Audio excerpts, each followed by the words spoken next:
For weeks, we've been watching how God is unfolding his plan of redemption. We saw it when we talked about Adam and Eve and creation. We saw the fall when sin came into the world and Noah and the flood. When Abraham had faith and when Isaac was carrying the wood up Mount Moriah. And now we come to Joseph. Now, Joseph receives more space in Genesis than most any other character in the Bible. 14 chapters for Joseph. So we got a lot of, no, we're not doing that today. We're actually going to just look at one chapter today. But 14 chapters are devoted to his story, and that's not by accident. Because Joseph isn't the hero of his story. It all points to Jesus. Now, Joseph isn't Jesus, but his life sure points to him. Today, we're only going to look at this chapter, but I could summarize this chapter in one sentence. It would be this. Here's your first fill in the blank. God is still working when all you can see is the pit. Some of you know exactly what that feels like. You feel like your life's in the pit. You feel like maybe your marriage could look a little differently, or your career, maybe you thought that would look a little differently by now. Or maybe your children have made some different choices than you'd like. Maybe the season of life, that you're in right now isn't what you had hoped it would be. Maybe God gave you a dream and now your circumstances, they seem to be moving in the opposite direction. Well, I can give you some hope because Joseph understands what you're going through. Because this is a young guy who has this whole life of receiving a dream from God and then watching it kind of all fall apart before his eyes. Yet behind every scene, God is working. Look at verse 3. Now Israel loved Joseph more than any of his other sons because he had been born to him in his old age, and he made an ornate robe for him. When his brothers saw that his father loved him more than any of them, they hated him and could not speak a kind word to him. Joseph had a dream, and when he told it to his brothers, they hated him all the more. He said to them, "Listen to this dream I had. We were binding sheaves of grain out in the field when suddenly my sheaf rose and stood upright, while your sheaves gathered around mine and bowed down to it." His brothers said to him, "Do you intend to reign over us? Will you actually rule us?" And they hated him all the more because of his dream and what he had said.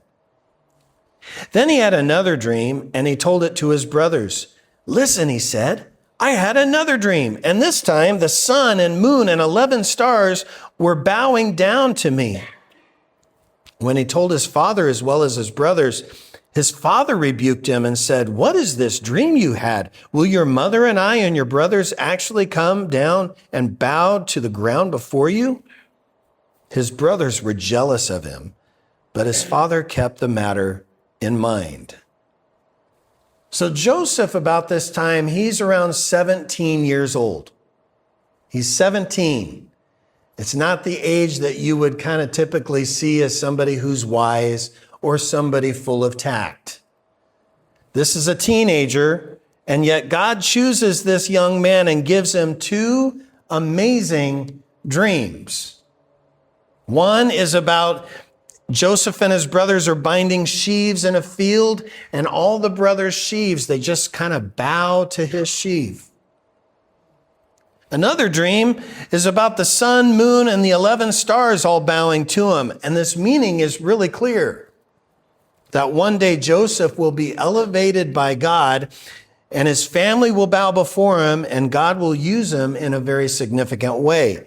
Now, let's be honest. Joseph could have done this maybe a little bit differently, but he doesn't. I mean, imagine saying to your little brother, "Hey, you know what? I had a dream that you're going to bow down to me." Isn't that good news? It probably would go over like a pregnant pole vaulter, right? Let's see what happens. Well, verse 8, it says, his brothers hated him all the more because of his dream and what he had said. Now, this phrase, all the more, their hatred is growing. Jealousy is turning into bitterness, and bitterness is turning into hostility. The Hebrew word translated hated here means deep hostility. This is more than just annoyance. This is a deep resentment, and it's really taking root in these brothers. Fill in the blank number 2. This won't be on the screen, but jealousy is dangerous because it causes us to resent God's blessing in someone else's life. Instead of thanking God for what he's given us, we become angry of what he's been given to somebody else. The brothers aren't celebrating God's plan, they're comparing. And comparing is a very dangerous thing. One of the quickest ways to lose joy is to compare your life to somebody else. Of course, we don't do that, especially on social media. I mean, that is a terrible place. We get on social media and we scroll through everyone's highlight reel and we compare it to what? We compare it to our reality. And our reality never wins. We look at pictures of people's vacations and their brand new cars and their family pictures and their promotions, and suddenly we feel like we're missing out. Comparison steals gratitude. It steals joy. It steals this whole idea of being content in our lives.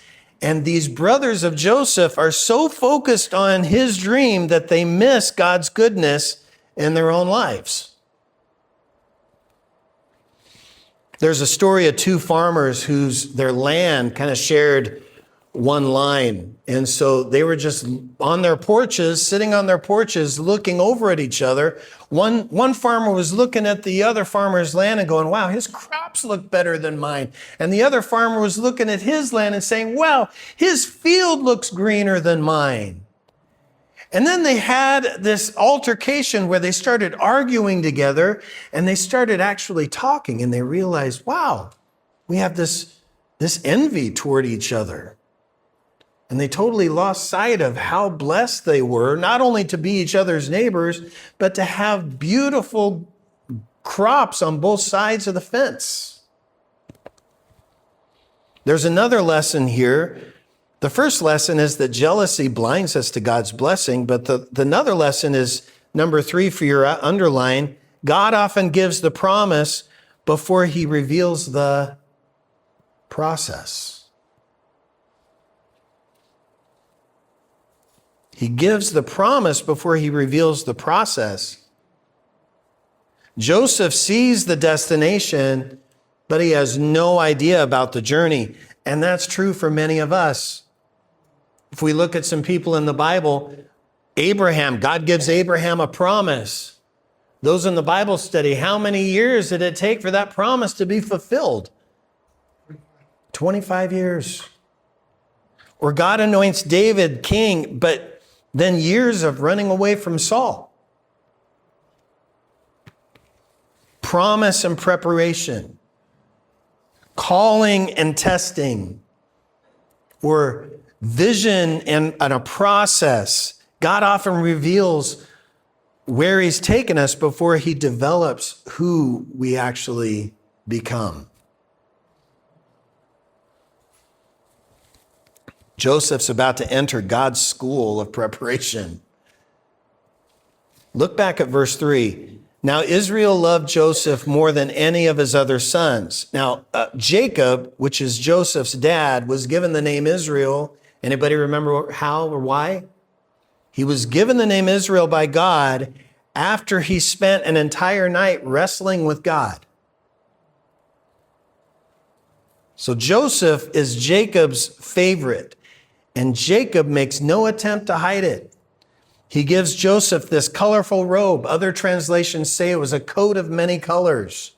They made a musical about it. Great music in it.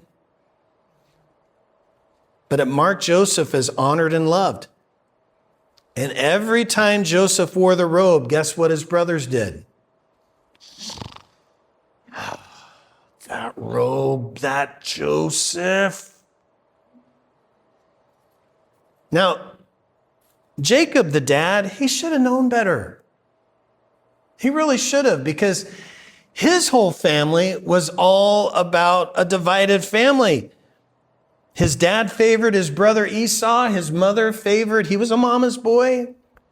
You know, favoritism caused pain in the previous generation before that with his grandfather Abraham. He should have known that this was going to happen. But now Jacob's repeating the same mistake, which is often how sin works, isn't it? We tend to repeat mistakes made from previous generations. Unaddressed patterns tend to repeat themselves until God allows somebody to actually break that kind of cycle. Parents, your children should never ever wonder whether they're equally loved by you. Number 4, favoritism wounds families. And Joseph's brothers feel that wound deeply. But this robe points us to something greater. Joseph was the beloved son of Jacob, and Jesus is the beloved son of God. In Matthew 3, at Jesus' baptism, the Almighty God declares, "This is my son, whom I love. With him I am well pleased." Jesus lived his entire life on this planet with those words. Joseph's favored position stirred up hatred. Jesus' identity stirred opposition, didn't it? And the beloved son became the rejected son. And this is where the story gets kind of dark. Look at verse 18. The brothers saw him in the distance, and before he reached them, they plotted to kill him. "Here comes that dreamer," they said to each other. "Come now, let's kill him and throw him into one of these cisterns and say that a ferocious animal devoured him. Then we'll see what comes of his dreams." When Reuben heard this, he tried to rescue him from their hands. "Well, let's not take his life," he said. "Don't shed any blood. Throw him into the cistern here in the wilderness, but don't lay a hand on him." Reuben said this to rescue him from them and take him back to his father. So when Joseph came to his brothers, they stripped him of his robe, the ornate robe he was wearing, and they took him and threw him into the cistern. The cistern was empty. There was no water in it. As they sat down to eat their meal, they looked up and saw a caravan of Ishmaelites coming from Gilead. Their camels were loaded with spices, balm, and myrrh, and they were on their way to take them down to Egypt. Judah said to his brothers, "What will we gain if we kill our brother and cover up his blood? Come, let's sell him to the Ishmaelites and not lay our hands on him. After all, he is our brother, our own flesh and blood." And his brothers agreed. So when the Midianite merchants came by, his brothers pulled Joseph up out of the cistern and sold him for 20 shekels of silver to the Ishmaelites, who took him to Egypt. It's heartbreaking. I mean, Joseph's just simply obeying what his dad said to do. Go look for your brothers. Joseph goes, and while he's still a long way away, the brothers see him coming. And in verse 18, what? They plotted to kill him. Think about that. Joseph's walking toward people he loves, and meanwhile, they're planning his death. What begins as jealousy has now become murderous hatred. And one brother proposes killing him. Another suggests throwing him into the pit. That's not as bad. We don't have any blood on our hands. Let's just throw him in the pit in the wilderness. Eventually, they strip him of his robe and sell him for some silver. Imagine the terror. Imagine the confusion for Joseph. Imagine this betrayal. One moment, you're the favored son, and the next, you're actually a slave heading to Egypt. And everything changed just like that. Just in one day. The similarities to Jesus are impossible to miss, and we're going to list them in a moment. But Just as God would use Joseph's rejection to save lives, God would use Christ's rejection to save the world. The brothers think they're ending Joseph's story, but they're actually beginning God's plan. They don't even know it. Verse 23. So when Joseph came to his brothers, they stripped him of his robe, the ornate robe he was wearing, and they took him and threw him into the cistern. The cistern was empty. There was no water in it. Again, Joseph hasn't done anything wrong. He wasn't running away. He wasn't committing some kind of terrible sin. He's simply trying to do what his dad asked him to do, and suddenly finds himself at the bottom of this cistern, the bottom of this pit. Ever found yourself in a pit that you didn't expect?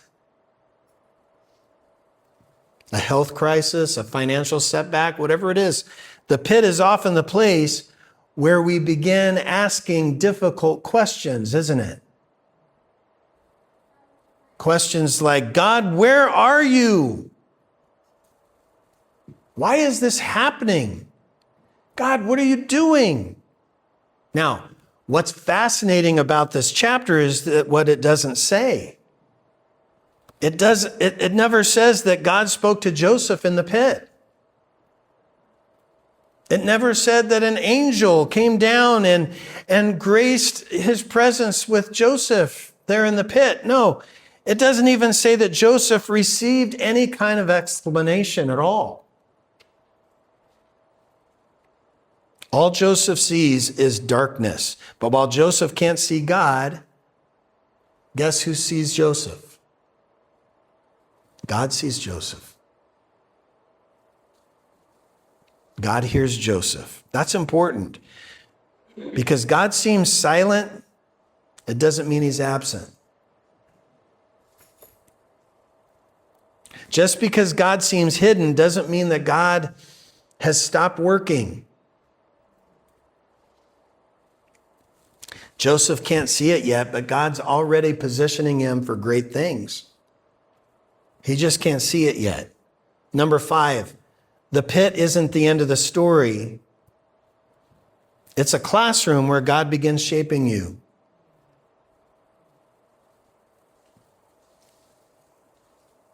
Now, let's be completely honest and clear.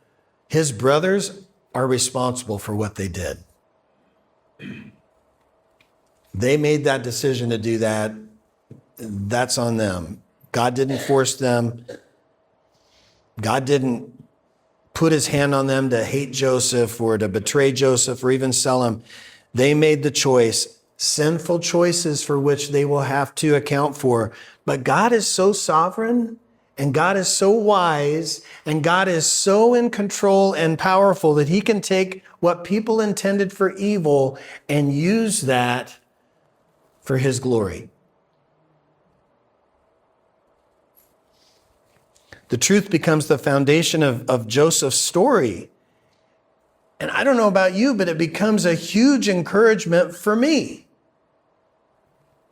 Because if God can redeem betrayal, well, then he can redeem my circumstances and he can redeem yours. I was trying to think of a visual. This is the back end of a tapestry. So if you look at the backside of a large tapestry from behind, it looks like total chaos. Threads are crossing everywhere. Everywhere there's knots, loose ends, there's tangles. Nothing seems to make sense. But when you look at the other side, it makes this beautiful, beautiful picture. The artist knew exactly where every thread belonged. Most of us live on the backside of the tapestry. We live with the knots and the tangles and the confusion. But guess what God sees? God sees the finished picture. Joseph sees a pit, God sees a palace. Joseph sees betrayal, God sees salvation. Joseph sees slavery, God sees a future deliverer. One reason why I love this chapter is it doesn't ultimately point to Joseph at all. It all points to Jesus. Now, here are some of the parallels. John always comes up with more, but here are some of the parallels that I found. You can write these down. Joseph was loved by his father, and Jesus was loved by his father. Joseph was rejected by his brothers. Jesus was rejected by his own people.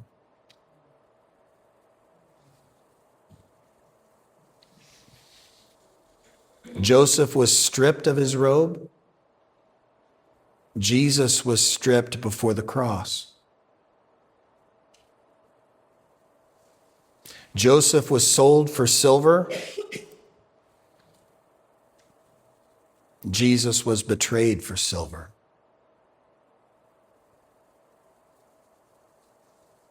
Joseph was handed over to Gentiles. Jesus was handed over to Roman authorities.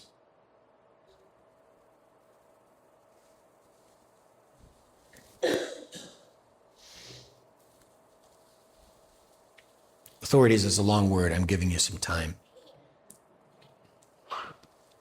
Joseph descended into a pit before being exalted, and Jesus descended into death before being exalted. And here's what blows my mind, the last one. The very suffering that appeared to destroy God's plan became the means by which God accomplished his plan. The brothers thought they were getting rid of Joseph. Instead, they're sending him exactly where God intended him to be. The religious leaders of Jesus' day thought they were eliminating Jesus. Instead, they're participating in the very events through which salvation would come to the world.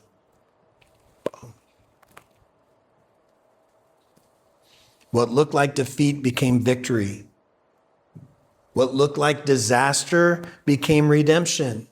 What looked like the end actually became a new beginning.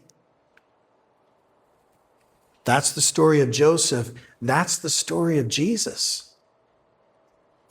And that's often the story of God's work in our lives. So before we close, I want to give you 3 truths to hold on to when you're in the pit. These are on the screen. Number 1, don't let your circumstances define God's character. Don't let your circumstances define God's character. Joseph's circumstances changed, but God's character didn't.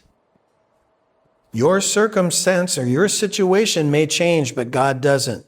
God is still faithful even when life doesn't feel that way. Number 2, don't abandon the dream because of the delay. Don't give up on the dream just because it's in God's time. God gave Joseph a dream. The pit didn't cancel the promise. Some of you need to hear that God's timing isn't your timing. Delay isn't denial. Keep trusting God. Keep following God. Keep obeying God. Number 3, keep responding faithfully to God's grace. One of the wonderful truths we see throughout Joseph's life is that Joseph always chose faithfulness. Every circumstance he was in, he could have become bitter. He could have turned away. You don't see Joseph do that. Instead, he keeps responding to God's grace. And that's our responsibility too. We can't control every situation.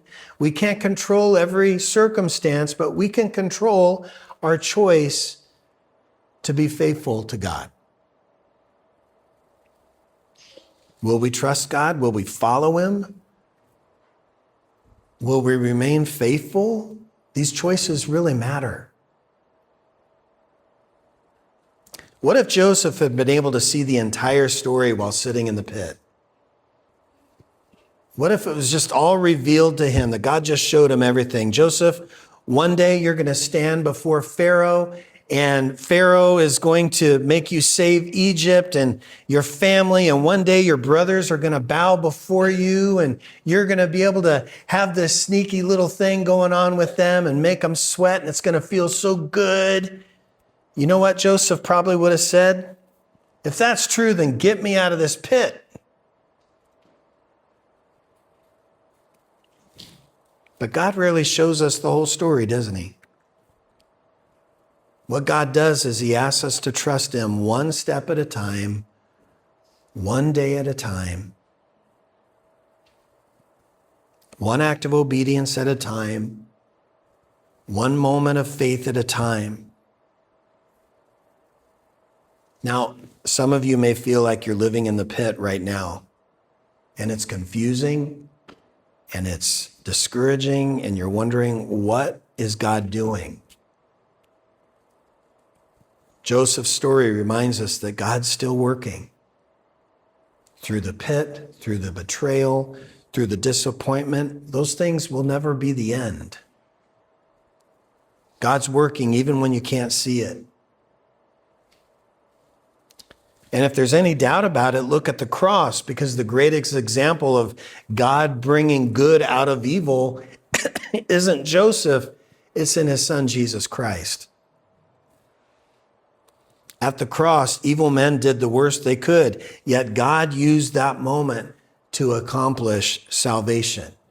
The darkest day, well, it became Good Friday. The best day in human history. Because Jesus lives, we can trust God in our own pit. Because Jesus rose again, we know that suffering is never the final word. And if you're in the pit today, remember this: the pit is often God's preparation for God's purpose. 3 P's. The pit is often God's preparation for God's purpose.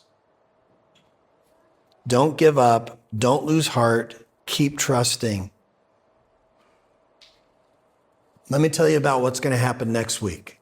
Little teaser for next week. Next week, we're going to follow Joseph into Egypt, and we're going to discover that sometimes the greatest test of faith isn't the pit, but it comes after the pit. Good news. And we see Joseph falsely accused. We see Joseph seemingly forgotten and abandoned, and he's imprisoned. And yet through it all, one phrase keeps appearing: the Lord was with Joseph. And we're going to discover that God's presence is often most evident when circumstances seem the opposite.